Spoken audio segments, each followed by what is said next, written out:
Hola, buenos días. Hoy, para quienes os conectáis por primera vez a nuestros encuentros profesionales, soy Cristina Sancho, presidenta de la Fundación Wolters Kluwer.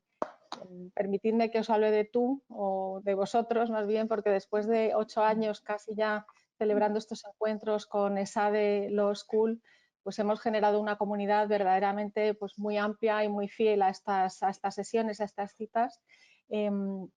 De profesionales del derecho y otras disciplinas afines que están interesados por la innovación, como vosotros, los que asistís hoy, y también por la búsqueda de la mejora continua y de la eficiencia en los modelos de gestión, tanto de despachos como de departamentos jurídicos, asesorías jurídicas internas de empresas y otros operadores del sector jurídico.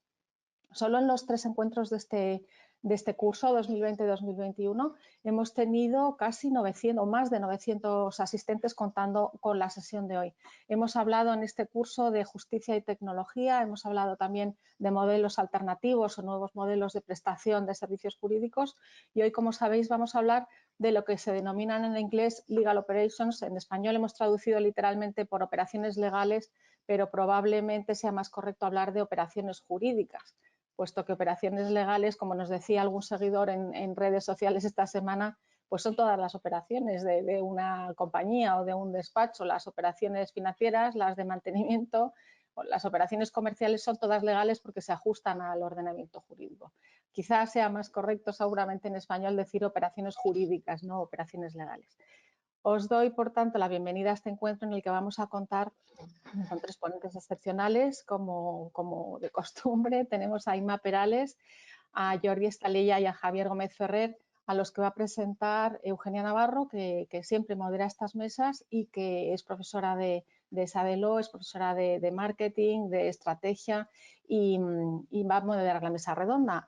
Antes de terminar, siempre me gusta agradecer a los equipos de marketing y comunicación de ESADE y de Wolters Kluwer el apoyo que nos prestan para organizar estas sesiones, y también nos gusta recomendar, si vais a tuitear, si hay algún aficionado a las redes sociales, que por favor utilicéis los hashtags ESADELaw como ley, L-A-W, o Fundación WK. Así podemos seguir los tweets que se generen a lo largo de la sesión. Nada más, cedo la palabra a Eugenia Navarro y yo creo que la mesa va a ser muy interesante. Muchas gracias. Muchas gracias, Cristina. Es un placer estar en estos encuentros profesionales y, desde luego, la verdad es que es un gusto estar con Wolters Kluwer y contigo, Cristina. Ya llevamos un largo recorrido pues intentando generar opinión y estar en los temas más innovadores que están en el sector legal. Es verdad que las asesorías jurídicas se están sofisticando cada vez más en cuanto a la necesidad de alinearse con la estrategia de la compañía, ser más eficiente, encontrar indicadores y formar a su gente de manera adecuada, ese talento que se adapte a los nuevos tiempos, cómo seleccionar a sus proveedores y cómo hacer reportings cuantitativos como otros departamentos de la empresa, basados en datos y en niveles de riesgos. Todo esto engloba un poco lo que son las operaciones legales. Bueno, las operaciones jurídicas, Cristina, esto yo creo que nos daría para un largo debate, pero bueno, vamos a dejarlo para otra sesión. Pero, en definitiva, se trata de la gestión del departamento jurídico de manera empresarial, aunque no solo para las asesorías jurídicas, sino también para las firmas de abogados. Para ello, se requiere de profesionales que dediquen tiempo, seguramente abogados que, además del tema jurídico, sean capaces de encontrar el tiempo para dedicarlo al ámbito de la gestión. Pero tradicionalmente el abogado está formado y no está entrenado para este tipo de trabajos de gestión, sino para solucionar problemas legales. Esto está cambiando profundamente a día de hoy, y los abogados internos se están convirtiendo en auténticos directivos que participan de la estrategia de la compañía. Pero este cambio en la cultura legal y de la función requiere que esté impulsada por los CEOs o incluso por el Consejo, que entienden realmente cuál es el valor de la función jurídica integrada en negocio. Desde luego, no podemos olvidar que la pandemia ha acelerado algunos de los procesos de cambio, pero sobre todo la eficiencia se ha convertido en un driver estratégico, y las operaciones legales que intentan ayudar a esta eficiencia han pasado a estar en el punto de mira y en la agenda de las asesorías jurídicas y de los despachos de abogados.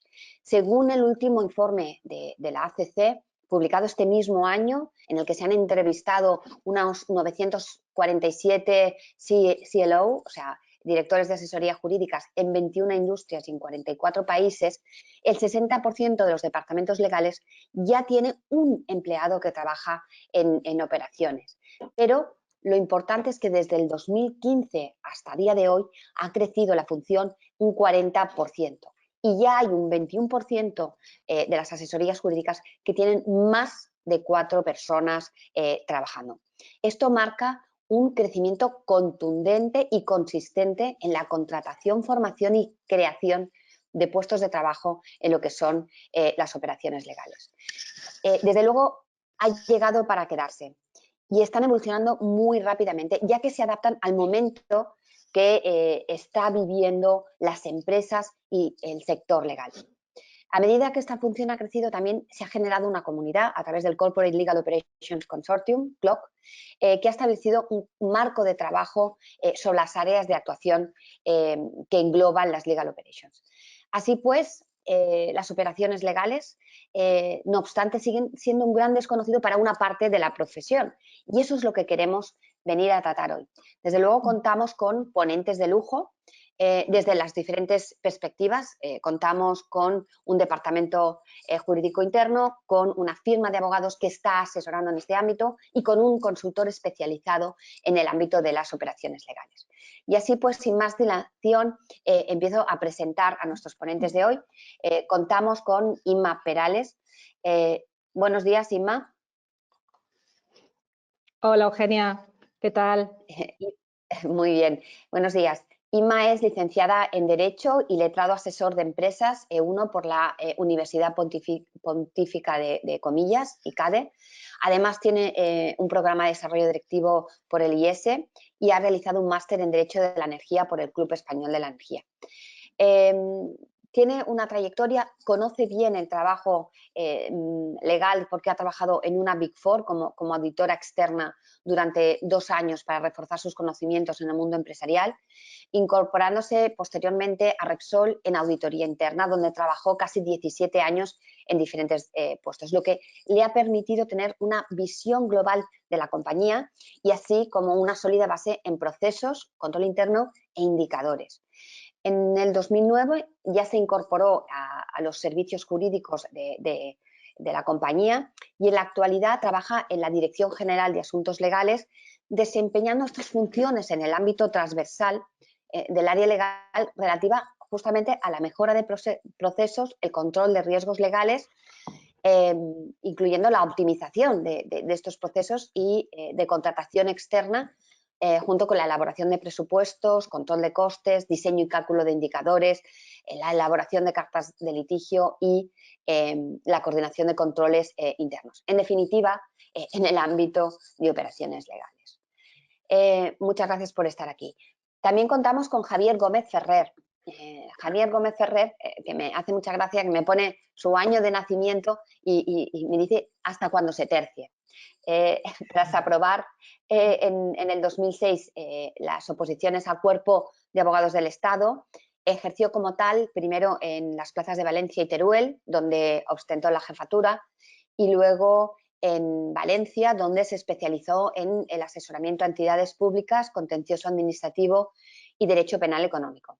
Fue coordinador del área penal en la Comunidad Valenciana hasta el año 2018, tras 13 años de ejercicio en el sector público. En el 2019 dio el paso al sector privado, asumiendo la dirección del área legal de abogados en Valencia, puesto que actualmente compagina con el desarrollo propiamente del área de Legal Operations de BDO. Y por último, aunque no menos importante, contamos con Jordi Estalella. Buenos días, Jordi. Buenos días a todos, buenos días, Eugenia. Jordi tiene un extenso currículum, es escritor de varios libros como El abogado eficaz, pero en la actualidad es socio de Alterwork, su propia consultora especializada en la transformación digital del sector jurídico, y socio fundador de LOIS. LOIS es Legal Operations Institute Studies, dedicado al asesoramiento exclusivo en operaciones legales a las asesorías jurídicas, y además contamos con él como en la casa, en ESADE, como profesor justamente de operaciones legales y del curso de LegalTech, con lo cual tiene un perfil, la verdad, muy adecuado para explicarnos y contarnos qué es esto de las operaciones legales. Y vamos a empezar ya entrando en materia. Y yo creo que debemos empezar por lo primero, ¿no? ¿Qué son las operaciones legales y por qué son tan oportunas? Inma, ¿qué te parece? Bueno, lo primero, permíteme daros las gracias tanto a ti, a Cristina, a todos vosotros por invitarme a participar en esta sesión. Bueno, es un honor. Bueno, yo creo que las operaciones legales podrían considerarse, pues, no sé, como el conjunto de operaciones o procesos que ayudan a optimizar la función legal y a dotarla de una mayor eficiencia. E incluso yo diría que hasta visibilizar, a maximizar el valor que aporta el área legal a la compañía. Y bueno, cubre muchos ámbitos distintos, luego supongo que lo iremos comentando, por lo que también pues es una función multidisciplinar que cubre muchas facetas diferentes, ¿no? Entonces te permite tener una visión muy completa de cómo funciona un departamento legal de una empresa y cómo contribuye, ¿no? al día a día de las operaciones. Y en ese sentido, actualmente son especialmente importantes porque, bueno, a todos se nos pide cada vez hacer más con menos y ser muy eficientes en nuestro trabajo. Entonces, bueno, pues tienen un papel especialmente relevante actualmente. Muchas gracias. Y además ayuda a visualizar, ¿no? el valor de la función jurídica. Javier, ¿cómo lo ves tú desde la perspectiva de una firma de abogados y cómo además estáis empezando o veis el hueco para asesorar en operaciones legales? Bueno, ya lo habéis dicho en varias ocasiones ya a lo largo de estos minutos que llevamos de ponencia, y aprovecho para daros las gracias igualmente por invitarme hoy aquí.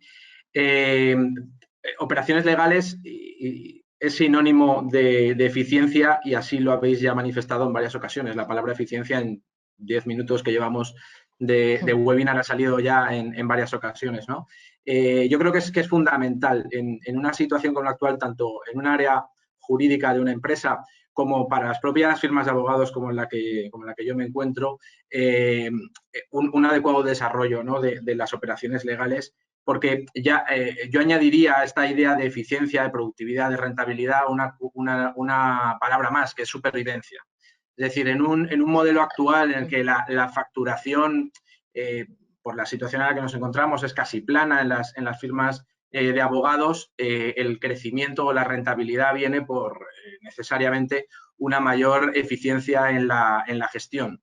Yo, curiosamente, y en alguna ocasión lo he comentado contigo, Eugenia, mi conocimiento de las operaciones legales, aunque yo no las denominaba así entonces, porque no le dábamos ninguna denominación concreta, viene de mi labor en la función pública. Es decir, yo vengo de un bufete de abogados, la abogacía del Estado, en el que la eficiencia era esencial. Éramos muy pocos abogados para gestionar un número de asuntos mucho mayor que en cualquier gran despacho español, ¿no? Y esto nos llevó a tener un modelo, como decía, sin saber que era un modelo de operaciones legales, pero a tener un modelo de operaciones legales con nuestras plataformas digitales, automatización de procesos, automatización de escritos,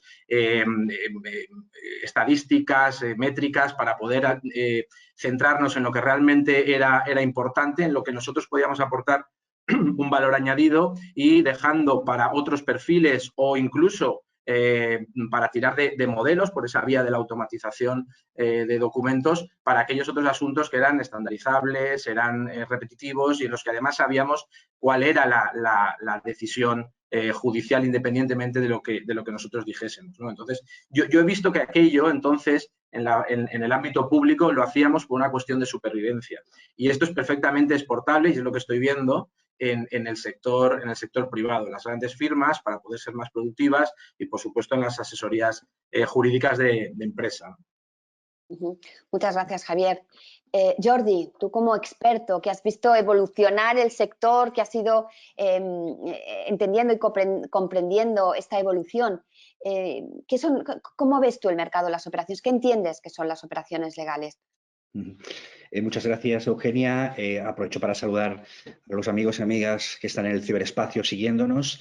Y poco puedo añadir a lo que habéis dicho todos. Simplemente añadir una palabra más, quizás una idea más, un concepto más, apilarlo sobre lo que ya se ha dicho, y es el concepto de recurso escaso, el tiempo. Como siempre, creo que al final es casi podríamos llevarlo a una fosa filosófica, lo de las operaciones legales, que es la falta de tiempo, el recurso escaso del tiempo.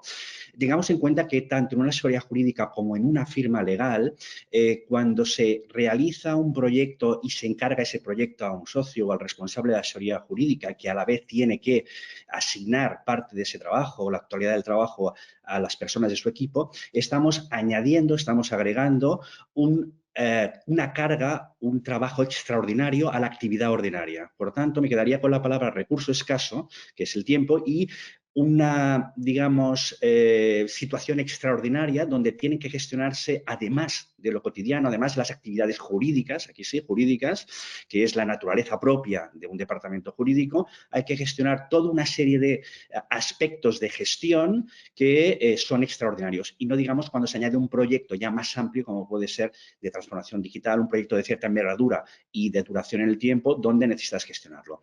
Las legal operations precisamente vienen a auxiliar, vienen a introducir orden en ese caos que se produce, en ese contexto de falta de tiempo y de extraordinario como algo que sale de aquellas actividades ordinarias.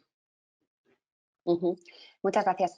Pero es verdad que en la totalidad de las operaciones legales, que existe en el modelo que propone CLOC, que existen diferentes ámbitos como el estratégico, el financiero, la transformación digital. Inma, ¿cuál consideras que es el más relevante o por dónde empezarías? A ver, yo creo que todos son importantes porque cubren distintas facetas de la gestión, ¿no? de la asesoría jurídica. Pero yo creo que todo tiene que obedecer primero a una reflexión estratégica de dónde está posicionada, dónde estás, tu departamento legal, qué carencias tienes, cómo te perciben tus socios internos, tus business partners. A partir de esa reflexión, ¿no? Y ver cómo estás posicionado en cuanto a si tienes métricas que midan tus resultados, si haces un buen seguimiento de costes, cómo estás en cuanto a tecnología, en cuanto a herramientas, en cuanto a estandarización. Cuando tú vas teniendo un estado de situación de dónde estás y hacia dónde debes evolucionar para en esa búsqueda de la eficiencia y de la aportación de valor, pues ya puedes ir centrándote en planificar y en ir abordando sucesivamente todos estos retos que no son pequeños, ¿no? Entonces, yo creo que no hay que empezar así sin ton ni son, empezando a abordar cosas porque luego a lo mejor te das cuenta que no hay una coherencia, ¿no? En todo ese conjunto de actuaciones que estás poniendo en marcha y que suponen un esfuerzo importante. Entonces, en mi opinión, yo creo que debe todo obedecer a una reflexión estratégica en primer lugar y a una planificación. Javier, ¿cómo ordenarías tú las operaciones y cómo empezarías un proyecto de este tipo?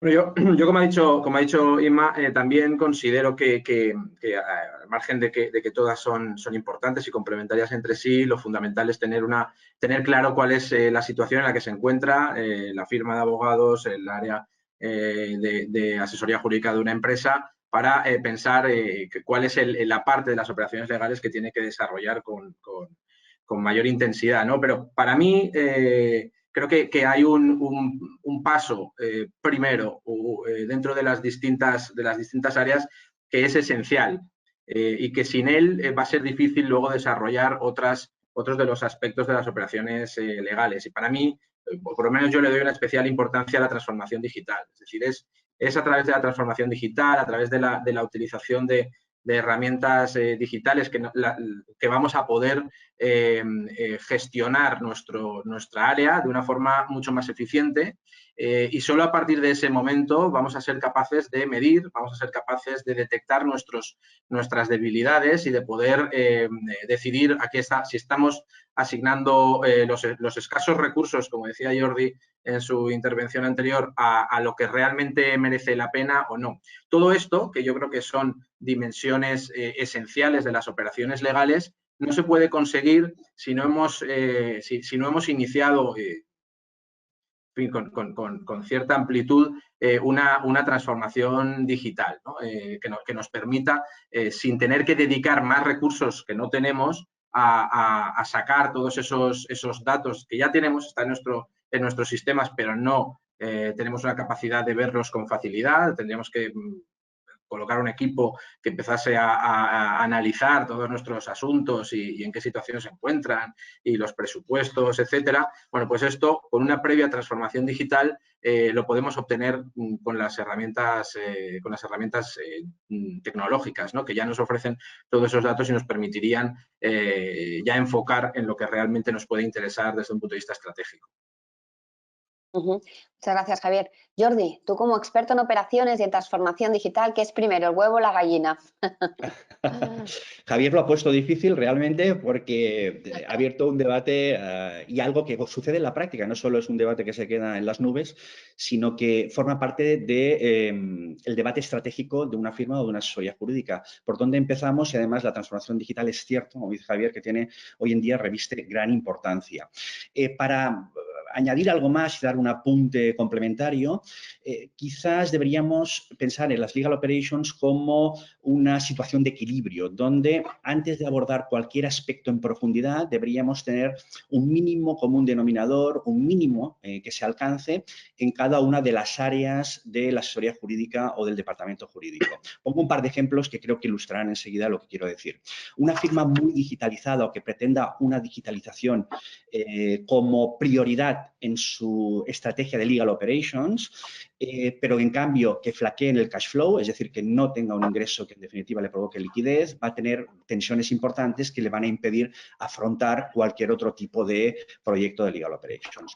Pero también con una estrategia magnífica, bien diseñada y planificada, si no tenemos una cultura mínimamente permeable, donde tengamos algunos promotores, alguien que nos ayude a empujarla, a viralizar esa cultura y encima de esa cultura podamos asentar esa estrategia, va a ser también muy difícil. Por tanto, las legal operations al final buscan un equilibrio, buscan una armonía entre los distintos elementos, distintas actividades que realiza en paralelo, secuencialmente, una firma de abogados o una asesoría jurídica, y una sugerencia sería intentar conseguir un mínimo que muchas veces se consigue sin una aplicación metodológica. Es decir, la mayoría de firmas o asesorías jurídicas que se están planteando un cambio en profundidad es porque son conscientes de unos problemas que vienen de una tradición que han alcanzado. Por tanto, parten de un mínimo.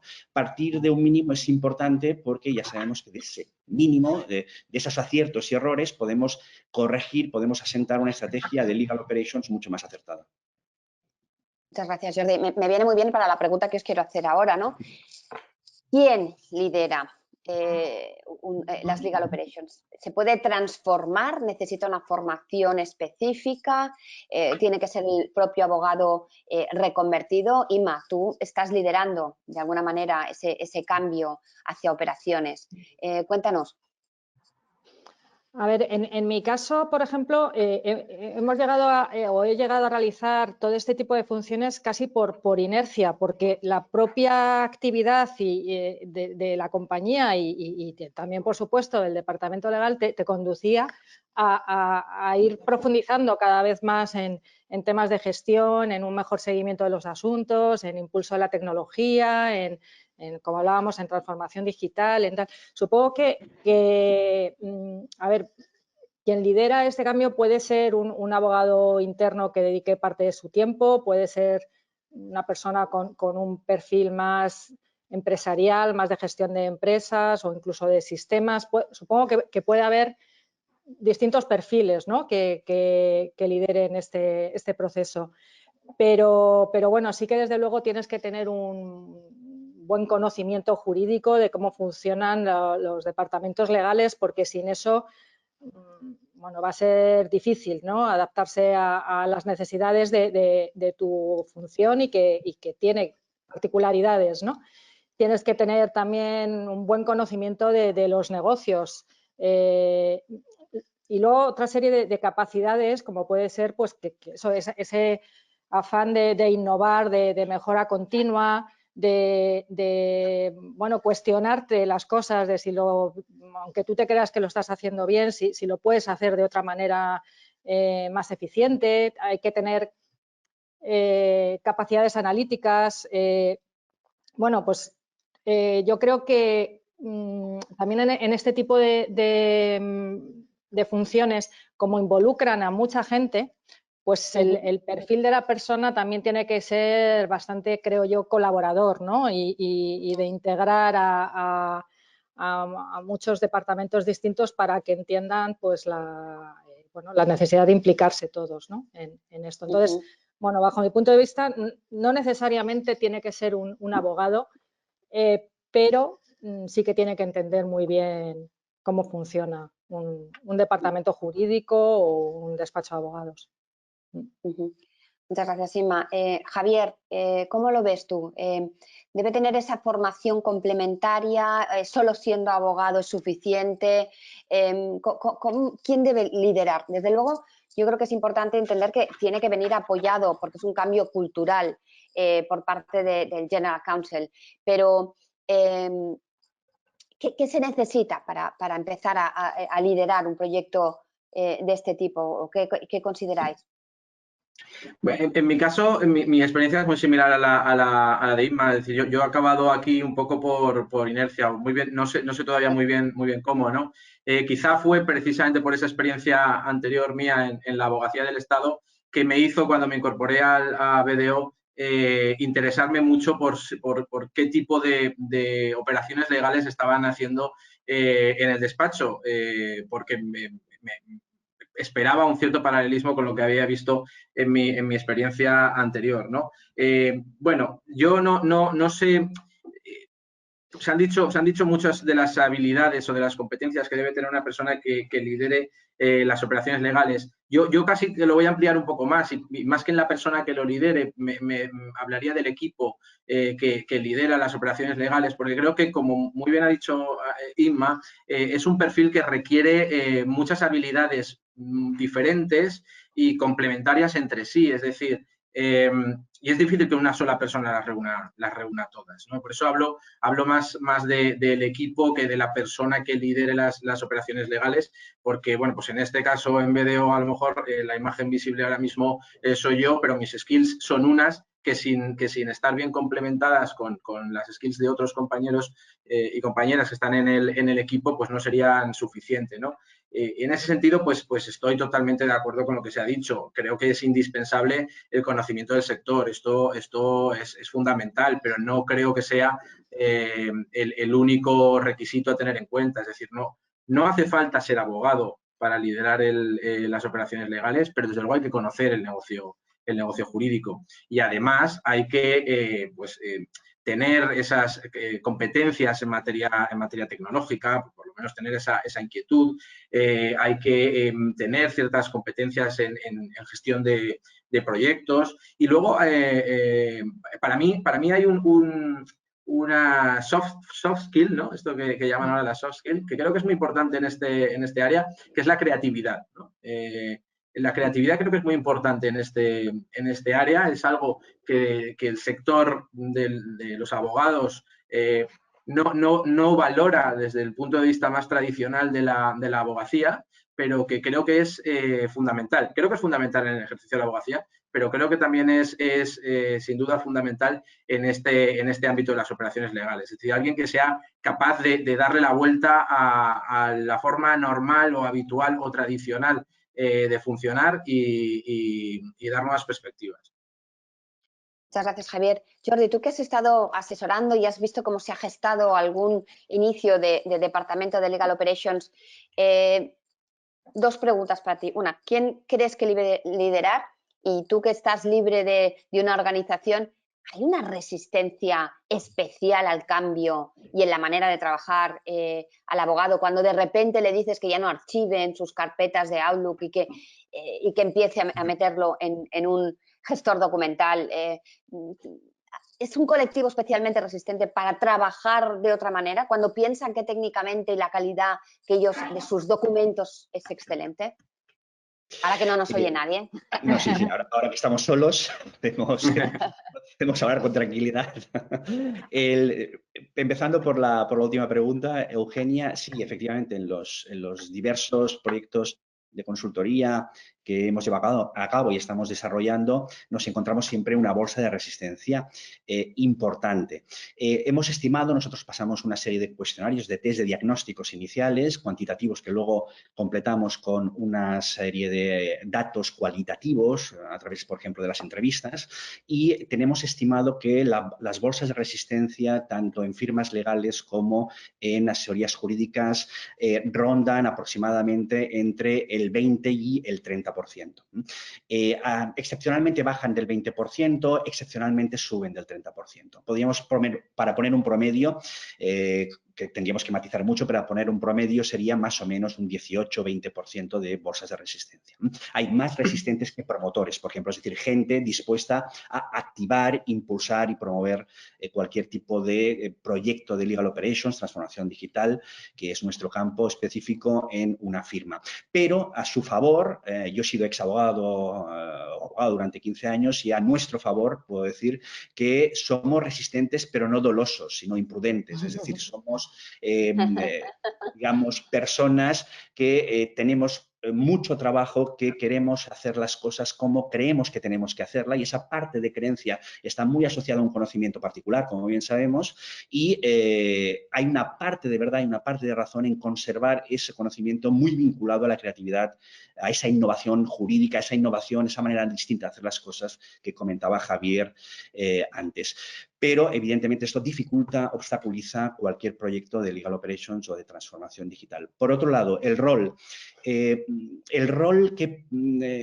las Legal Operations pueden ser asumido por diversas figuras, pero es cierto que por inercia, lo ha comentado Inma, lo ha comentado Javier, por inercia, por conocimiento del negocio y por esa sensibilidad y esa vinculación con la cuestión jurídica, son los abogados los más inclinados, los más, digamos, predispuestos y a los que más se acude para liderar este tipo de o asumir este tipo de roles. También, según los estudios, nos dicen que los ingenieros es otro colectivo que les va a la zaga, seguido por los responsables de recursos humanos, muchas veces con titulación de Derecho o titulación de Economista. Por tanto, tenemos como tres grandes, digamos, capacidades, digamos, formativas que se hacen cargo de ese rol o pueden asumirlo, y el abogado es la persona que tiene más predisposición o que en definitiva se tira más de ello para asumir este rol. Y por último, para añadir algo más a las capacidades o competencias que comentaba Inma y Javier, esa capacidad creativa, esa capacidad de gran angular, es decir, de ver el conjunto de las cosas y dónde encajan las piezas, una capacidad enorme de relación, es decir, de persuasión, de inclinar a los demás hacia un proyecto, y una palabra que está de moda, pero que no deja de ser cierta en este caso, resiliencia, capacidad de resistir los embates, los obstáculos, volverse a levantar y tirar hacia adelante, y muchísima modestia. Muchas gracias, muchas gracias. Inma, yo creo, Jordi, que la verdad es que tiene razón, ¿no? Que emprender siempre un proyecto nuevo requiere de esa resiliencia y sobre todo de vender también el proyecto, ¿no? De que entiendan el valor que puede aportar a esa asesoría jurídica o ese despacho el trabajar de una manera diferente. Inma, tú que provienes de una asesoría jurídica, este cambio o esta planificación, ¿no? Se habla mucho de las asesorías jurídicas reactivas a una asesoría jurídica integrada en negocio. Es una trayectoria bueno, que vosotros habéis iniciado.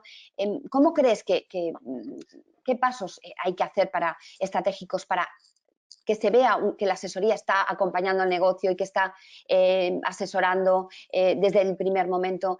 ¿Qué ejercicios habéis hecho en este sentido o crees que deben hacerse en este sentido? Bueno, quizá solo perdóname antes de contestarte a esta pregunta por reforzar una cosa que ha comentado antes Javier en cuanto a las habilidades y que es difícil que una misma persona reúna todas las competencias, ¿no? para llevar a cabo este proceso de Legal Operations.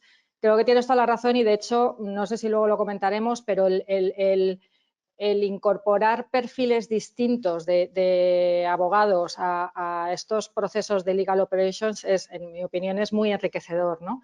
Porque te das cuenta que cada uno de nosotros venimos condicionados por nuestra forma de ver las cosas, ¿no? Y nuestra formación nos condiciona, queramos o no. Entonces, si tú incorporas a otros perfiles distintos, a un ingeniero, bueno, en mi caso una persona de mi equipo es físico, pero con mucha experiencia en sistemas, pues te das cuenta que cuando te planteas un problema, cada uno tiene su forma de enfocarlo, ¿no? Y entre las aportaciones de unos y otros, pues al final todo, o sea, enriquece mucho el producto final, ¿no? Entonces, totalmente de acuerdo en que es difícil el que una persona reúna todas las facetas y que hay distintos perfiles que suman, ¿no?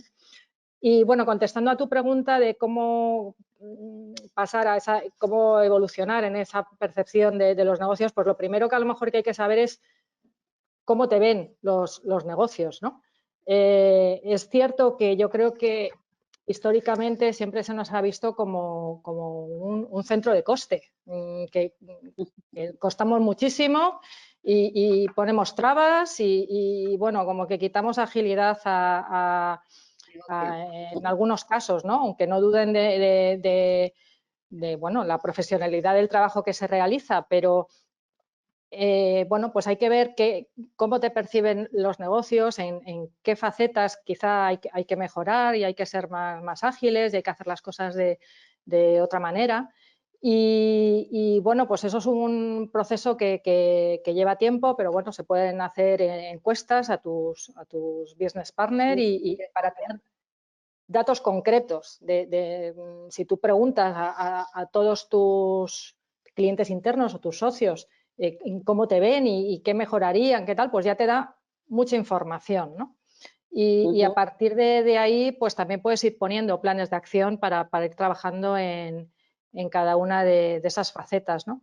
Y luego también, pues a veces es un tema de ir cambiando, de hacer esa labor divulgativa, ¿no? De ir visibilizando mucho más todo lo que el departamento legal de una empresa aporta a la compañía, que es mucho, y quizá no tenemos esa cultura de visibilizar todo lo que hacemos, ¿no? Estamos muy focalizados en nuestro trabajo jurídico y en responder y poco quizá vender todo lo que hacemos, ¿no? Entonces, eso efectivamente es una faceta que normalmente hay que trabajarla y que lleva su tiempo, sí. Estoy de acuerdo que el abogado está entrenado para resolver problemas jurídicos, no para reportar y, por tanto, para hacer valer el valor a través de indicadores cuantitativos que realmente a veces negocio es lo que entiende, ¿no? Y eso yo creo que es muy importante. Has mencionado una cosa que y me viene muy bien para mi siguiente pregunta, y es que a lo mejor equipos más líquidos, ¿no? Con diferentes perspectivas, con diferentes formaciones, son muy apropiados para las operaciones legales. Y en este sentido, Javier, el Project Management es claramente una herramienta muy válida y además esas herramientas acompañadas de una tecnología que te permitan una cultura colaborativa, ¿no? Sé que vosotros estáis trabajando mucho en este sentido, ya no asesoras a alguien, sino con alguien, ¿no? O sea, esta integración de los equipos yo creo que es importantísimo. Sí, en nuestro caso, el introducir esa cultura de colaboración dentro de la firma, que luego se traslada también al asesoramiento que hacemos a nuestros clientes, o tanto cuando los tenemos simplemente como clientes de un despacho de abogados, como cuando nos piden un asesoramiento para este área, ¿no? de operaciones legales, es para mí una de los aspectos fundamentales. Desde luego, y a nivel interno, a nivel de BDO, el poder contar con una plataforma de colaboración no es ya que nos ha hecho más eficientes, porque esto ya es un lugar común. Ya nos hemos referido a esto en muchas ocasiones hoy. Es que nos ha dado una dimensión de oficina única que resulta extraordinariamente interesante, ¿no? La posibilidad de contar con equipos especializados en un mercado en el que cada vez la especialización tiene más importancia, sin necesidad de contar con perfiles especializados en todas las oficinas del país, porque disponemos de unas plataformas realmente colaborativas que nos permiten hacer equipos diseñados caso por caso para las necesidades del asunto, pues nos ofrece una ventaja competitiva fundamental, ¿no? Si no dispusiésemos de estas plataformas colaborativas, esa posibilidad de generar un equipo con gente de Valencia, gente de Barcelona, gente de Madrid que trabajase en un asunto por las sus especiales competencias técnicas, no digo que sería imposible, pero sería mucho más difícil. El relacionarse exclusivamente a través de teléfono o de correos electrónicos dificulta mucho el trabajo e impide ver el proyecto en su conjunto. Sin embargo, contar con plataformas que te permiten colaborar en tiempo real, trabajar los documentos simultáneamente y tener un sistema de gestión de proyectos donde ves exactamente en qué fase te encuentras, quién está liderando cada una de las fases, te permite dar un trabajo mucho más excelente, con un equipo mucho más eficiente y además te permite luego a largo plazo hacer estudio de tu rentabilidad, de quién está liderando los equipos en cada momento, en qué fase operan unos u operan otros y si la distribución de nuestros recursos se está haciendo de una manera lógica, ¿no? De una manera racional. En ese sentido, yo creo que es un cambio de cultura esencial y muy interesante. Muchas gracias, Javier. Jordi, yo creo que hay un punto clave que es, para empezar a trabajar, es hacer un diagnóstico, ¿no? Evaluar en qué punto estás para medir el nivel de madurez de una organización, un departamento jurídico o un despacho. Explícanos un poquito cómo es esa trayectoria para analizar el nivel de madurez de una asesoría jurídica.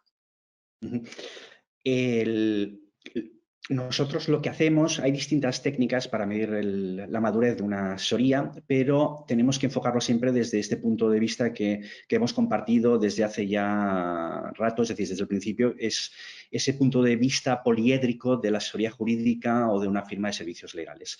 Al final tenemos distintos departamentos, distintas actividades, más que departamentos, y esas actividades tienen que o forman parte de un todo, pero hay que analizarlas de forma independiente. Lo digo porque muchas veces no se respetan las autonomías dentro de una firma o de una asesoría jurídica y se complica bastante no solo la medición, sino las conclusiones del diagnóstico. Por tanto, hay que intentar equilibrar, compaginar esa autonomía propia de los abogados, especialmente dentro de una firma de abogados, y la necesidad o la estrategia conjunta de la firma. Por tanto, cualquier diagnóstico, cualquier medición inicial tiene que partir de ahí. Las técnicas que se utilizan y que nosotros utilizamos suelen ser, como he comentado antes, las técnicas cuantitativas. A partir de aquí elaboramos un cuestionario específico de 40 preguntas. Esas 40 preguntas miden 7 dimensiones clave de la madurez de una asesoría de una firma de servicios legales. Esas dimensiones son los procesos, la innovación, la tecnología, la cultura, la estrategia, así hasta 7. Esas preguntas están, digamos, formuladas y diseñadas para intentar limitar lo posible los sesgos y intentar que luego, en el momento de las entrevistas, podamos completar con información cualitativa o matizar o complementar esa información que nos han dado. A partir de ahí sacamos una serie de gráficos, una serie de dimensiones de mediciones o de indicadores para cada una de las dimensiones, de esas 7 dimensiones, y tenemos un diagnóstico que combina números, digamos, cantidades con esa parte cualitativa que también nos ayuda a determinar los objetivos de transformación digital, es decir, las necesidades de la firma. Por tanto, diría que dos grandes técnicas, cualitativa, cuestionarios y entrevistas, y luego, evidentemente, análisis de toda la documentación que podamos recabar en relación a no solo lo numérico, sino también muchas veces la manera de trabajar. Eso nos ayuda a diagnosticarlo. Es un punto de partida muy interesante porque precisamente eso es lo que te ayuda luego a medir la evolución de la madurez de la seguridad jurídica o de la firma. ¿Consideras, Jordi, que es importante que un externo ayude a hacer este tipo de diagnósticos porque lo ve más desde una perspectiva más neutral y no está tan involucrado con lo que es el día a día o con las percepciones que puedan tener otros departamentos? Normalmente, nuestra experiencia es que cuando acuden a nosotros y nos piden ayuda para esto es normalmente por tres razones. La primera es lo que decíamos, hay un tiempo escaso que hay que repartir muy bien. La rentabilidad, especialmente en las firmas de abogados, sabéis perfectamente, es esencial en cuanto a la facturación hora. Por tanto, el tiempo que puede dedicar un consultor externo a eso siempre será a la larga más rentable que la dedicación de horas de socio. En segundo lugar, porque efectivamente hay una expertise que los abogados pues no poseen un gran conocimiento jurídico, un gran conocimiento muchas veces de su gente, de la gestión interna de la seguridad jurídica de la firma, pero hay una parte que es esa parte de diagnóstico, esa parte de conocimiento incluso de las técnicas más precisas para efectuar el diagnóstico y para implementar luego las soluciones que desconocen simplemente porque no es su cometido ni es su labor. Y en tercer lugar, hay una parte que es impulsar a través de un externo que no tiene ninguna relación, digamos, emocional, técnica con otros departamentos de la misma empresa, por ejemplo, para entrevistarnos y para realizar una sepsis de lo que sería el diagnóstico y, por tanto, que cueste menos realizar ese diagnóstico porque no hay ninguna vinculación, como tú decías, con el consultor, Eugenia. Son las tres razones principales. Muchas gracias, Jordi. Se nos está pasando el tiempo muy rápido y hay una pregunta que no quiero dejar de hacer. Me encanta porque Inma habla siempre de business partners, no habla de cliente interno. Yo creo que eso es una cosa que quiero mencionar especialmente porque el abogado muchas veces que proviene a lo mejor de un despacho externo cuando entra en una asesoría jurídica habla de cliente interno. Yo creo que eso es un vocabulario que tampoco beneficia mucho al cambio de cultura porque cuando a un departamento le dices que es tu cliente, tu manera de colaborar es diferente a la de business partner y me encanta, Inma, que tú en ningún momento has dicho cliente interno, has dicho business partner o socio de negocio, lo cual me encanta porque es una manera muy adecuada para que entiendan el valor de la función jurídica. Pero no quería dejar pasar el hablar de los famosos KPIs, de indicadores, ¿no? Es verdad que la percepción de valor de la asesoría jurídica, más allá de decir tenemos mucho trabajo, estamos muy agobiados, necesita esos indicadores para mejorar incluso la propia percepción de valor que se tiene en negocio. Es una ardua tarea. Tú, Inma, yo sé que eres una experta en la búsqueda de esos indicadores. Cuéntanos un poquito por qué es tan importante y cómo podría ser un proceso de búsqueda de indicadores. Bueno, al final es que te das cuenta que necesitas datos para saber dónde estás y cómo tienes que evolucionar, ¿no? Entonces, es verdad que no es fácil. En el área legal a veces no, es que como que te cuesta visibilizar qué tipo de indicadores puedes poner, pero bueno, todo es empezar, ¿no? Entonces, como la famosa frase de lo que no se mide no se puede mejorar, bueno, realmente es así. Entonces, tienes que empezar a un poco parcelar de alguna manera las diferentes actividades y un poco cuáles son los temas clave, ¿no?, en los que tú te quieres centrar, porque no es medir por medir cualquier cosa, o sea, tienes que pensar cuáles son tus indicadores clave, en qué ámbitos son los esenciales en tu negocio y a partir de ahí empezar. Y luego te das cuenta, o al menos en nuestra experiencia, que indicadores o meros datos, a lo mejor al principio que tenías y que no sabías muy bien si te iban a ser útil, pues luego en el camino algunos los vas abandonando, otros los vas sofisticando o los vas sustituyendo. Esto es algo vivo y que y que está en permanente evolución, ¿no? Entonces, yo creo que cada uno en el ámbito de su actividad tiene que pensar en cuáles son los temas core en los que debe centrarse. Desde luego hay algunos que generalmente son comunes en todo el mundo, tema de costes, pues cuáles son qué peso tiene, por ejemplo, la contratación externa sobre el total de tu presupuesto, si hay concentración en determinadas firmas o no, qué peso tienen, la composición de tu equipo legal, si tiene la formación adecuada, si la experiencia adecuada. Es que hay miles de indicadores posibles, ¿no? En temas de riesgo, tu nivel de litigiosidad, en temas de estandarización de contratos, pues si vas evolucionando adecuadamente en esos ámbitos. Pero yo también transmitiría la idea de que tampoco se trata de tener cientos de indicadores. Bueno, quizá la parte más difícil es identificar cuáles son los indicadores que realmente aportan en tu gestión, ¿no? Y te van a hacer mejorar y ser más eficientes en tu día a día para ponerte ahí pues, objetivos a futuro. Oye, pues ahora estoy aquí, a ver si en un par de años pues, puedo ir mejorando o que esto no baje de tal. O sea, es, bueno, pues que eso obedezca digamos, luego a una planificación a futuro de un poco y que permita ir posicionándose al departamento legal en donde quiere estar, ¿no? Yo creo que has dicho una cosa muy importante, que es transformar los datos en información necesaria para gestionar, ¿no?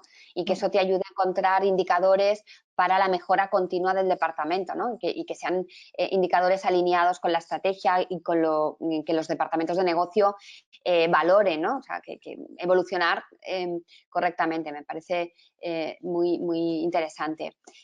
Javier, ¿estamos ante una nueva área de asesoramiento?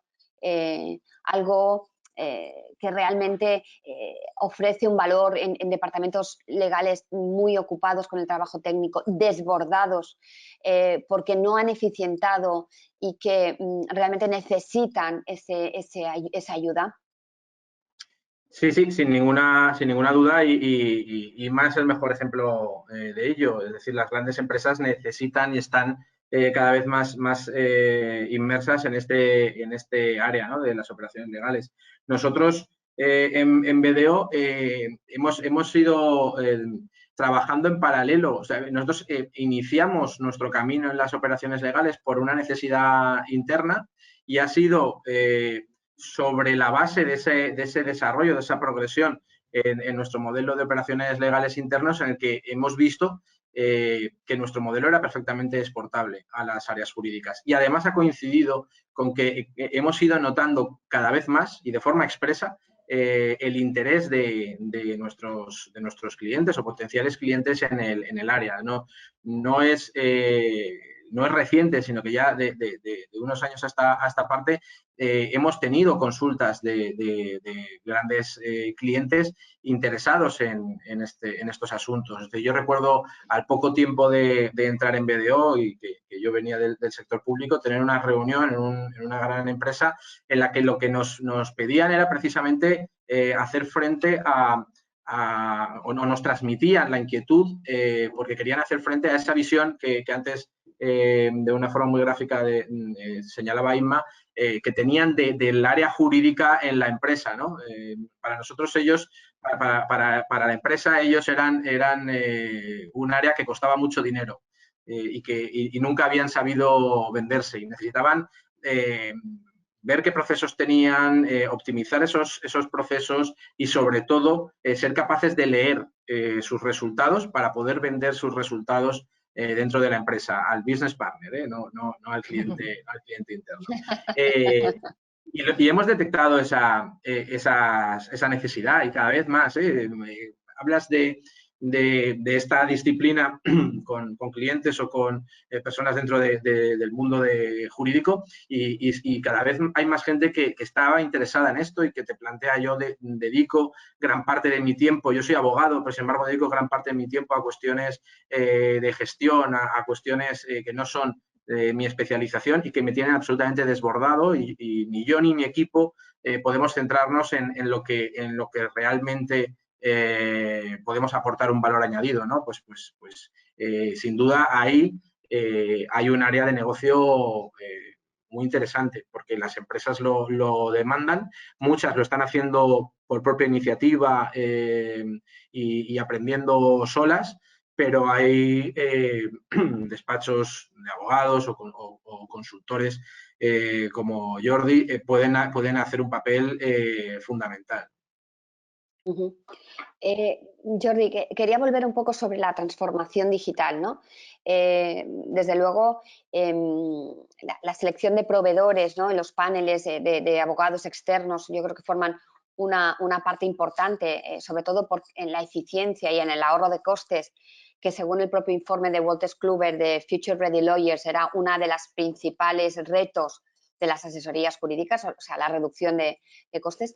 La transformación digital, ¿cómo encaja? ¿Cómo tú, que eres experto, cómo harías una hoja de ruta con operaciones y con transformación digital?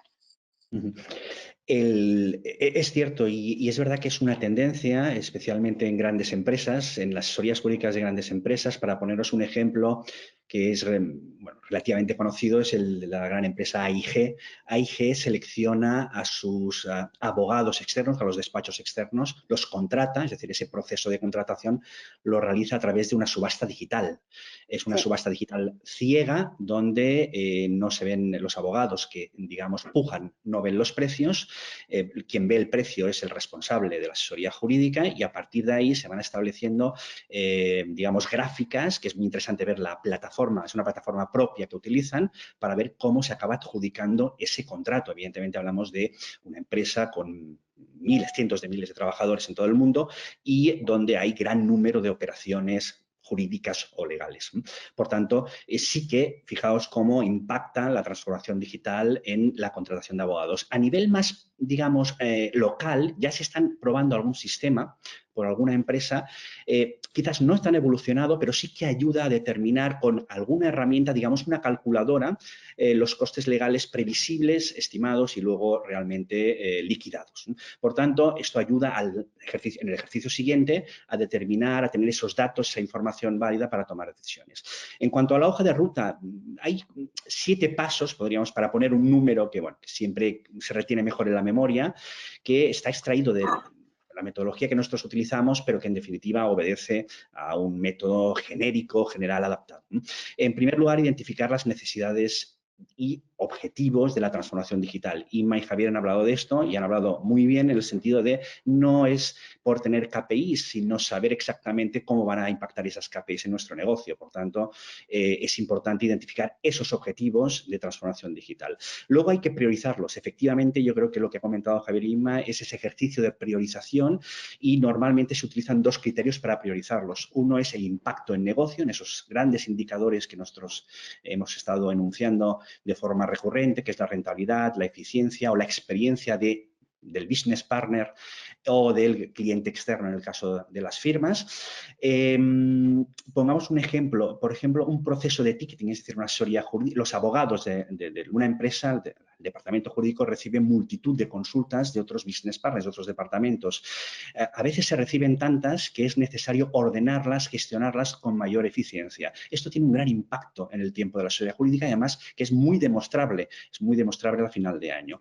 Por tanto, esto sería priorizar un objetivo en función del impacto en negocio. Un tercer paso, hemos dicho 7, es establecer un programa de gestión del cambio y comunicación. Es importante contar, y ha salido también, con el equipo. Es decir, es imposible mover una piedra que es enorme sin una palanca o varias palancas que es el equipo. Y esto hay que ordenarlo antes, hay que planificarlo antes, hay que detectar las resistencias, hay que detectar quién tiene unas habilidades y quién no tiene otras, hay que detectar quién es un promotor o un viralizador del proyecto. En definitiva, hay una serie de elementos que hay que detectar y gestionarlo de forma segmentada. No podemos comunicar lo mismo a una persona resistente que a una persona promotora y no podemos tratarla de la misma manera.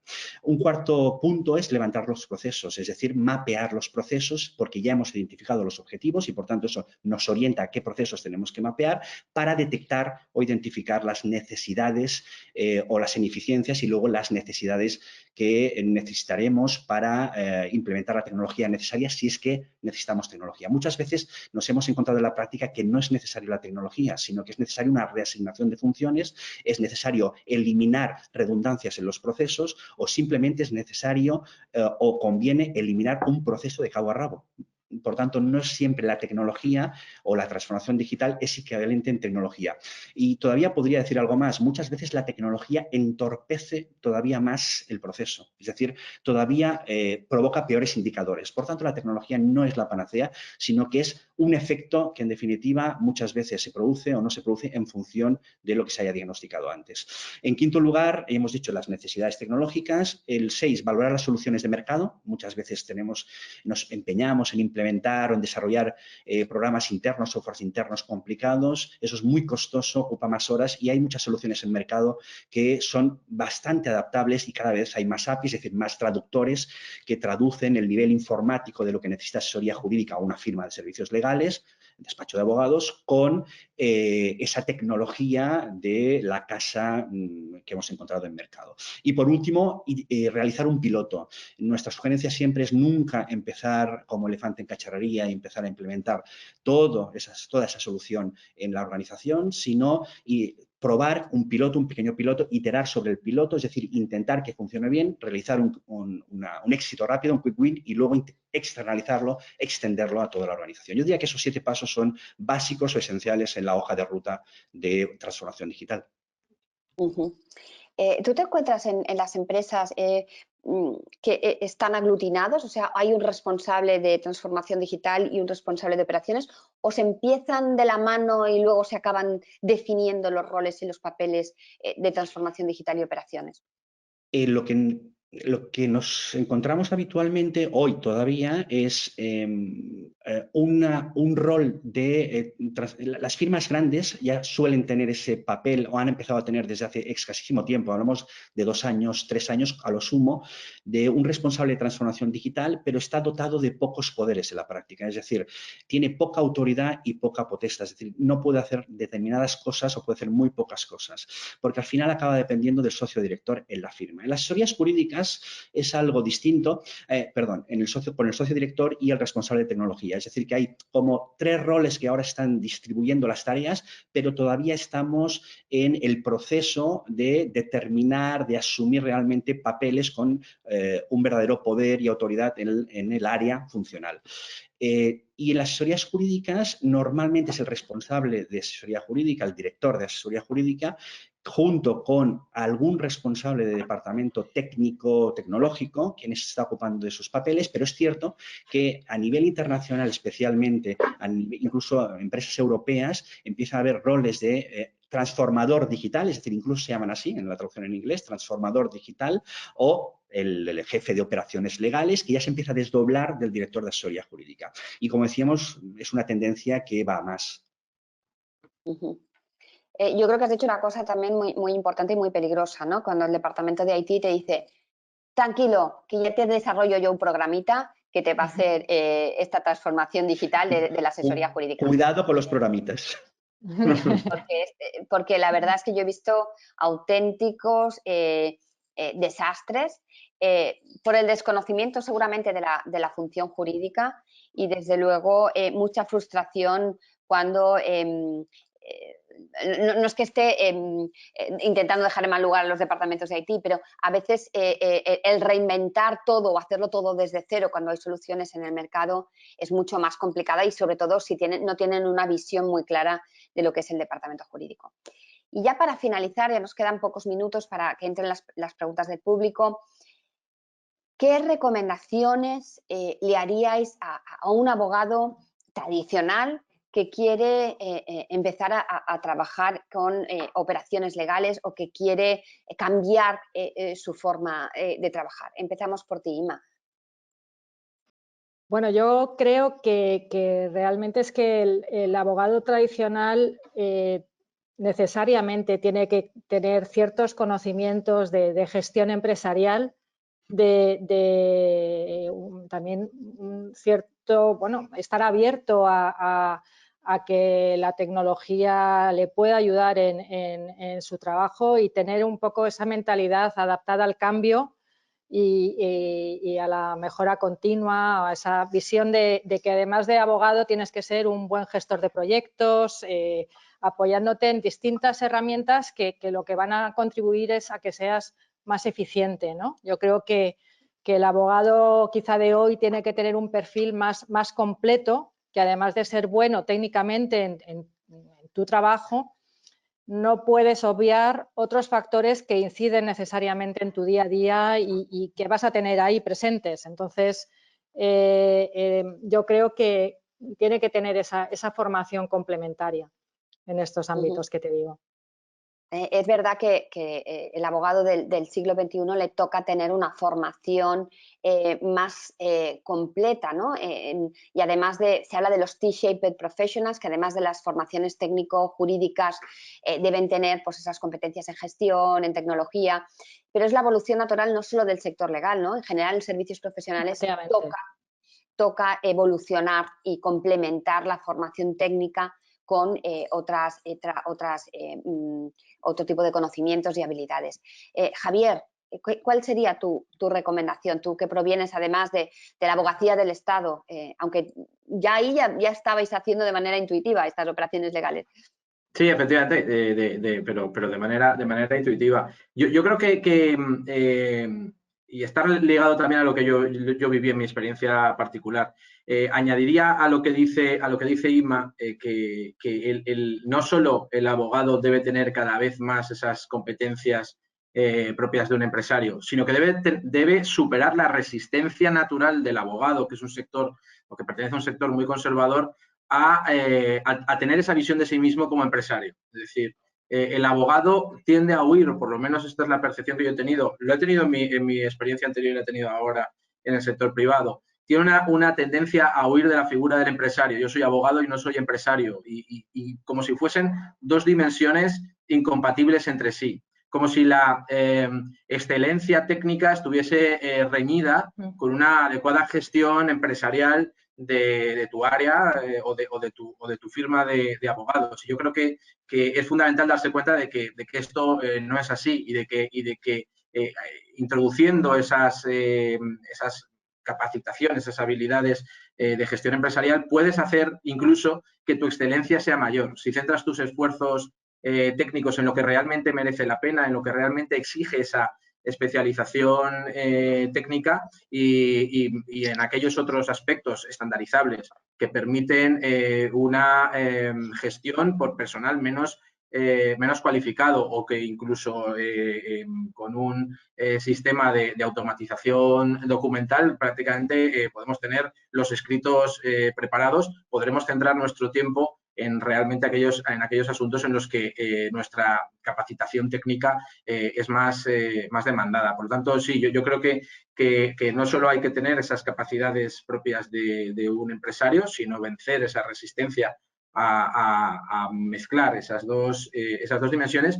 Y luego, por otro lado, yo creo que habría que hacer, pues fácil para cualquier abogado más o menos tradicional, hacer una reflexión interna. Al principio de la sesión decía Jordi que esto está muy ligado a la escasez de tiempo o a la gestión del tiempo. La mejor manera de ver hasta qué punto necesitamos de un modelo de operaciones legales es analizar nuestro día a día y ver cuánta parte de nuestro día dedicamos a tareas para las que no nos hemos formado o no somos especialmente competentes y que nos restan tiempo para aquello para lo que sí estamos llamados, ¿no? Muchas gracias. Jordi, ¿cuáles serían tus recomendaciones? Yo en la línea que apuntaba Inma y Javier y tomando un poco la idea última de Javier, es una cuestión primero de supervivencia. Ya no es una cuestión de mejora, sino es una cuestión de supervivencia porque el mercado aprieta. Es decir, hay competidores muy voraces que están profesionalizando a ritmo acelerado su gestión. Y en definitiva, cuando digo esto, me refiero precisamente a esa gestión del tiempo. Al final tienes dos formas de afrontar las cosas. Una es, tengo más trabajo y por tanto dedico más tiempo a trabajar, lo cual ya sabemos los perjuicios que eso causa y, en definitiva, cada vez sueles tender a ser menos rentable. ¿Por qué? Simplemente ya por una cuestión de estás exhausto, en definitiva, no sabes muy bien el tiempo que tienes que dedicar a cada asunto y tenemos un stock de horas que no se almacena, las que no hemos realizado, las que no hemos trabajado o las que no hemos aprovechado bien ese día desaparecen y el contador vuelve a cero. Por tanto, no podemos estocar, es un intangible, como bien sabemos. Y, en segundo lugar, si esa parte, digamos, de estrés emocional, esa parte más emocional es determinante en la motivación del proyecto. Es decir, una firma, una asesoría jurídica, un equipo necesita estar motivado de forma más o menos continua, con ciertos ciclos, pero de forma más o menos continua, y no gestionarlo a través de un modelo de Legal Operations es complicado, porque mantener esa motivación va a ser muy difícil si las personas se ven abocadas a una carga de trabajo diaria y continua que al final no ves cómo se está gestionando, ves que los responsables no son capaces de gestionarlo y, por tanto, se produce una gran desmotivación. Y esta desmotivación la hemos medido en bastantes organizaciones, es medible. Muchísimas gracias, Jordi. Permitidme que yo también haga una recomendación y que meta una cuña publicitaria, y es que creo que la formación en operaciones legales es muy importante y desde SADE hemos lanzado el primer curso online de 8 semanas en operaciones legales específico para abogados, del que Jordi y yo somos profesores. Perdonad, pero tenía que decirlo. Yo creo que hemos dado una buena revisión a lo que son las operaciones legales desde diferentes perspectivas, y aquí acabaría nuestra intervención y, Cristina, daríamos entrada a las preguntas del público.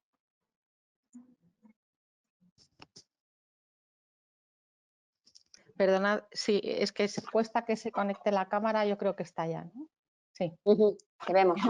Tenemos un par de preguntas, sí, alguna en línea con lo último que habéis mencionado en materia de formación. Nos manda un asistente una pregunta en la que dice: conceptualmente lo que se llama Legal Operations es lo que también se suele llamar Legal Management, y sigue cuál sería en su caso la diferencia, y pregunta si en definitiva Legal Operations vendría a ser pasar del abogado asesor al abogado directivo o gestor. No sé quién de vosotros quiere responder a esta pregunta. Ya hemos hablado de este tema, pero por profundizar. ¿Es lo mismo Legal Operations que Legal Management? ¿Yo mismo? Conceptualmente no es lo mismo, no es exactamente lo mismo, pero sí que es verdad que tienen concomitancias, es decir, sí que es verdad que tienen puntos de unión. Diríamos que el Legal Management es asumido, por ejemplo, por la figura del socio director, es decir, es una figura que es eminentemente de gestión. Y esa gestión no se contempla desde la perspectiva o desde el modelo de las Legal Operations. Por eso que conceptualmente hay divisiones. Pero luego en la práctica sí que es cierto que hay relaciones o hay conexiones entre sí en la gestión de determinadas áreas que también toca la Legal Operations. Por tanto, digamos que el modelo de Legal Operations te da un modelo de gestión que es compatible, que es flexible y se puede aplicar a cualquier otro tipo de dirección que se realice por el socio director o bien por el director de la asesoría jurídica. No sé si yo creo que Javier o Eugenia. Nada, muy rápido. El Legal Management hace referencia a la gestión de modelos empresariales dentro del sector legal. Las Legal Operations es específico para operaciones legales. El Legal Management es más global y el Legal Operations es más específico para lo que son operaciones legales o operaciones jurídicas, que ya digo que daría para otra sesión. No sé, por aclarar un poco, ¿no? Uno es más grande y el otro es una parte de genérico de Legal Management. Muy bien. Nos pasan otra pregunta que yo creo que ya habéis respondido. Primero, nos felicitan, muy interesante y enriquecedor el evento por parte de todos los ponentes. Me preguntan qué habilidades y formación específicas habrían de reunir los nuevos profesionales que quieran centrar su gestión en operaciones legales en este sector. Yo creo que hemos hablado ya, formación específica, ¿verdad, Eugenia? Habéis lanzado un curso específico en ESADE. No sé si a lo mejor alguien quiere añadir algo más, si conocéis algún algún curso de formación específica que sería interesante hacer. No, pero yo sí, por entroncar con lo anterior, y aunque esta cuestión ya ha quedado, yo creo que la hemos tratado de forma extensa anteriormente, hablabas también respecto del paso, de la evolución de la figura del abogado asesor al abogado directivo. Yo creo que en las legal operations sí que hay mucho de eso, aunque para mí no son dos figuras incompatibles entre sí. Aunque la propia organización puede hacer que el abogado responsable de un área jurídica y en la parte de legal operations sea cada vez más un abogado directivo y no un abogado asesor, y que su equipo cuente con esos abogados asesores, pero que el que lidera el área esté más preocupado de esa dimensión empresarial del área, ¿no? A mí me parece que son dos, no sé si es una evolución, porque creo que son dos figuras perfectamente compatibles, pero desde luego es fundamental introducir esa visión del abogado directivo en un área de operaciones legales. Pues por aquí no han llegado más preguntas. No, sí, llega justo yo, una. Yo quería añadir una... Perdón, sí, perdona, Inma. Sí. Perdón, no, sí, a ver, ya se ha dicho antes también, pero lo comentó creo que Javier antes, que en cuanto a la formación de quien quiera dedicarse a, bueno, pues a las legal operations, que tampoco se olviden de trabajar la parte de las soft skills, de esas habilidades que son importantes, porque en una función tan transversal también tienes que trabajar en la colaboración, en ese espíritu colaborador de integración de mucha gente que cada uno tiene su visión, para que salgan de un poco de esa visión de silos y de departamentos estancos y que se vea todo con visión global. Y un poco el ser agente de cambio, ¿no? De que pues eso, puede haber ciertas resistencias, pero saber vencerlas. Entonces, yo creo que esas facetas también hay que formarse en ellas y hay que trabajarlas. La empatía también, ¿no? La comunicación. Empatía, efectivamente. Hay muchas facetas que no se aprenden en las facultades de Derecho, eso está claro. Nos han llegado dos preguntas. Una, ¿el COVID ha dado un empujón al proceso de digitalización legal? Y si es así, ¿en qué aspectos?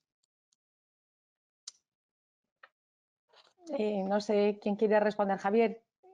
Bueno, yo por mi experiencia, yo creo que sin duda, no sé, desde luego ha dado un empujón a la digitalización legal. No sé si en decisiones tan trascendentes como iniciar la transformación digital, pero desde luego nos ha hecho percibir el entorno digital como un entorno ya natural, ¿no? Y por lo tanto ahora ese paso de un modelo tradicional en mi caso, despacho de abogados, a un modelo de despachos de abogados en el que hablas de plataformas colaborativas, de equipos a distancia, de coordinación de equipos a través de modelos de project management.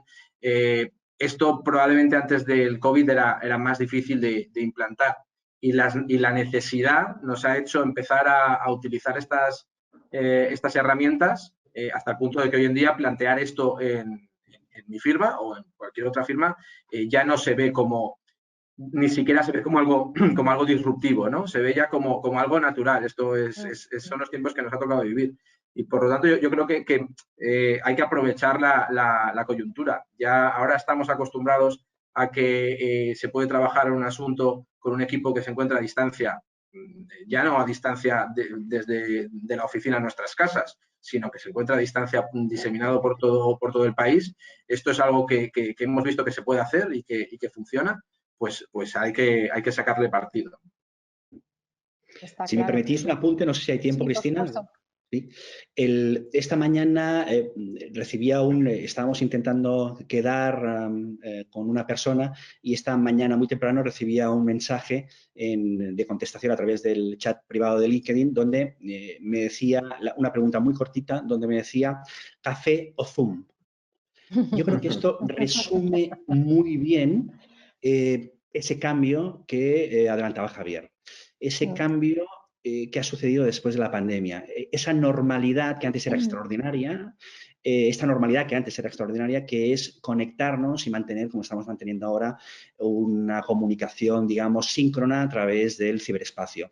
De todas maneras, está la parte, digamos, más soft, que más ha cambiado y que es más fácil y, por tanto, hemos perdido el miedo a esta parte. Luego, detrás de eso, hay toda una serie de, digamos, sistemas operativos que no han cambiado tanto. Por ejemplo, uno de los grandes inconvenientes que nos encontramos y consultas que nos encontramos en esta parte digital es, oye, tenemos que hacer un montón de, digamos, videoconferencias, pero además tenemos que dirigir a los equipos a distancia, es decir, dirección de equipos remotos, y nos estamos encontrando con verdaderos problemas. Entonces, ¿esto cómo se hace? ¿Cómo se dirige? ¿Cómo? Y eso son todavía algo que es verdad que la necesidad ha impulsado que nos hagamos estas preguntas, y formularse preguntas nuevas normalmente conduce a respuestas nuevas. Por tanto, sí que hay un cambio, pero ese camino que está detrás de lo que es la tecnología que se ve, como es los webinars o las videoconferencias, pues es algo que todavía va a tardar un poco más y que tendremos que esforzarnos un poco más por conseguir. Bueno, funcionará la ley del péndulo. Es verdad que hemos pasado a un extremo de sobredigitalización seguramente y sobreexposición en la pantalla, que cuando las circunstancias sean más normales, pues volverá un poco todo a su ser. Pero es verdad que hay muchas cosas que han llegado, como se dice, para quedarse. Y bueno, tenemos una última pregunta relacionada con la sobreregulación, y yo diría también que con la sobrelitigación, esto lo añado yo. Dice la pregunta, ¿creéis que la sobreregulación que sufrimos obliga a un mayor trabajo jurídico de las áreas legales de empresa que complica su capacidad de dedicarse a mejorar sus procesos? Inma, si quieres. Sí, a ver, es que depende un poco de cómo está configurada cada empresa. Desde luego, normalmente en el día a día cuesta mucho trabajo el sacar tiempo para hacer esa revisión de tus procesos, ¿no? Si tienes a personas dedicadas a ese tipo de función, pues es más fácil, aunque sea parte del tiempo, ¿no? Si no, la verdad es que cuesta trabajo. Mira, una reflexión en la que estamos, por ejemplo, nosotros ahora bastante involucrados es en el tema de ya no solo en revisar tus procesos, en hacerlos de otra manera, sino a lo mejor es que tienes que dejar de hacer cosas en lo que llamamos el stop doing, ¿no? A lo mejor has venido con una inercia de trabajar de una determinada manera, de hacer una serie de entregables, de hacer una serie de cosas, y realmente dices, bueno, es que a lo mejor esto ya no lo tengo que hacer, porque te falta tiempo, ¿no? Y entonces estamos un poco todos haciendo esa reflexión interna, cada uno en su ámbito, para ver si realmente dejas de hacer cosas, porque realmente, bueno, se ha mencionado en muchos momentos a lo largo de esta sesión, el problema del tiempo es que es real, es que entonces, sea por temas de litigiosidad, de regulación, de lo que sea, y de cualquier faceta, al final no tenemos tiempo para hacer esta reflexión y esta mejora de tus procesos, que por otra parte es necesaria. Entonces, bueno, también una nueva vía de trabajo es esta reflexión de qué puedes dejar de hacer. Desde luego.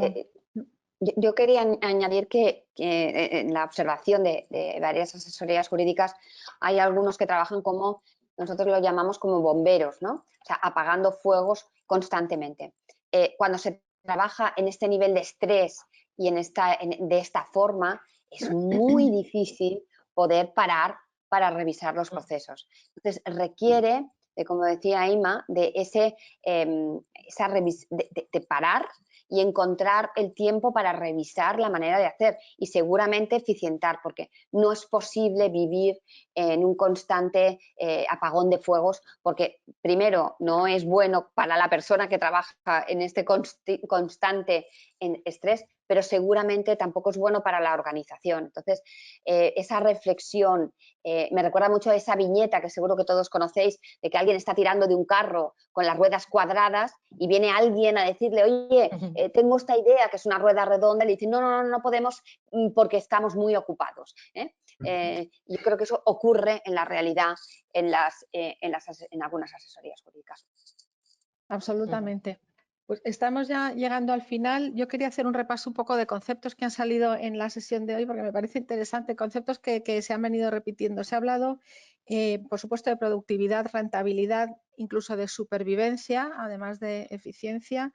Se ha dicho que las operaciones legales aportan orden al caos. Se ha hablado también de reflexión estratégica como primer paso antes de planificar lo que debe hacer un departamento jurídico que esté liderado por una persona dedicada a las operaciones legales, operaciones jurídicas, que a lo mejor montamos un debate en torno al asunto. Se ha hablado, por supuesto, de transformación digital, de equilibrio entre las herramientas tecnológicas y la escasez de cash flow, de liquidez en las organizaciones. Al hablar del perfil del Legal Operations Officer, se ha hablado de tener conocimiento jurídico, pero también de conocimiento de los negocios. Se ha dado importancia al equipo, no solo a la persona que lidere las operaciones legales. Se ha hablado de creatividad también como un factor esencial para que las operaciones legales funcionen y aporten valor a las organizaciones. Se ha hablado de que no hace falta ser abogado para ser responsable de esta área.